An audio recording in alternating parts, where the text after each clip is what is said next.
So, Scarlett Johansson is suing Disney, which is going to make for some really, really interesting content. Main reason being, we did talk about even the theaters that had been grilling Disney. I forget which actual organization it was, but all these theater owners grilled Disney for their approach to Black Widow because they thought that they had kind of a more outdated system, considering that a lot of places, especially in the U.S., had reopened. So there was no need to release it in the way that they did, and of course everybody hurt because of it. So they were grilling Disney in their approach. Well, now Scarlett Johansson, as reported by the Wall Street Journal, is it wants in on the grilling. This is going to be very interesting to see how this plays out. What the hell am I talking about, you might ask? Star alleges simultaneous release of Marvel movie in theaters and on Disney Plus service was a breach of contract. Let's go into more detail here in a little bit. Says Black Widow has a new enemy, and it's Disney. Scarlett Johansson, star of the latest Marvel movie, Black Widow, filed a lawsuit Thursday in Los Angeles Superior Court against Disney, alleging her contract was breached when the media giant released the film on Disney Plus streaming services at the same time as its theatrical debut. Ms. Johansson said in a suit that her agreement with Disney Marvel Entertainment guaranteed an exclusive theatrical release, and her salary was based in large part on the box office performance of the film. I didn't know that.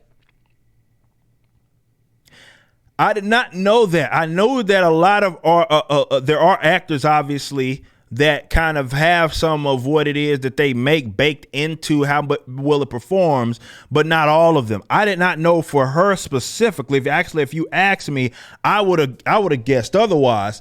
That basically her own individual baking depends upon how well it did, because it was baked in there. And again, I guess depending on what kind of movie it is, how you negotiate that contract is going to be determined as such. It may be more riskier, but the reward is supposed to be reaped. And obviously she's saying that I'm not reaping the rewards because you breached the contract. Says that Disney intentionally induced Marvel's breach of the agreement without justification in order to prevent Ms. Johansson from realizing the full benefit of her bargain with Marvel. This is what the suit said. Disney couldn't be reached immediately for comment. The suit could be a bellwether for the entertainment industry. Major media companies are prioritizing their streaming services in pursuit of the growth and are increasingly putting their high-value content on those platforms. Those changes have significant financial implications for actors and producers who want to ensure that growth in streaming doesn't come at their expense, which it is. It always does. This will surely not be the last case where Hollywood talent stands up to Disney and makes it clear that whatever the company may pretend, it has legal obligation to honor its contracts. And this is coming from John Berlinski, who is an attorney at Kosinski Benson Torres LLP, who represents Ms. Johansson. So, context here. The movie was obviously released on Disney Plus fucking immediately. Like, as in this movie, I knew it seemed like they were holding off the release to avoid that, but they still put it on Disney Plus anyway. And this is one of those instances where I think right now you're having a clash of the times, and it's going to be interesting to see how this plays out.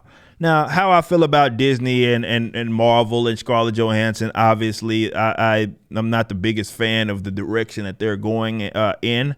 Even Scarlett Johansson and some of the things that she has said seems to be hypocritical. And maybe it has a lot to do with how she's on her way out versus getting in. And maybe that's influencing kind of her thoughts on this whole situation. But you guys already know my position on Marvel, Disney's Marvel. Especially in the direction that they are going in. Not the biggest fan. But there's going to be a shakeup here because, like mentioned, you have these streaming services who, these big companies, definitely the Disneys of the world, they have their own streaming service. You see what's going on with HBO Max. And this is very, very interesting. And this is something that you're going to want to keep your eye on, because I think that this is going to be how What happens on the other side of this obviously is going to be determining how we view movies going into the future. But what happened is that the pandemic accelerated this conversation having to be had. Now, maybe this is something that's just going to happen where you got more reworking of contractual obligations to some of these big name actors and actresses.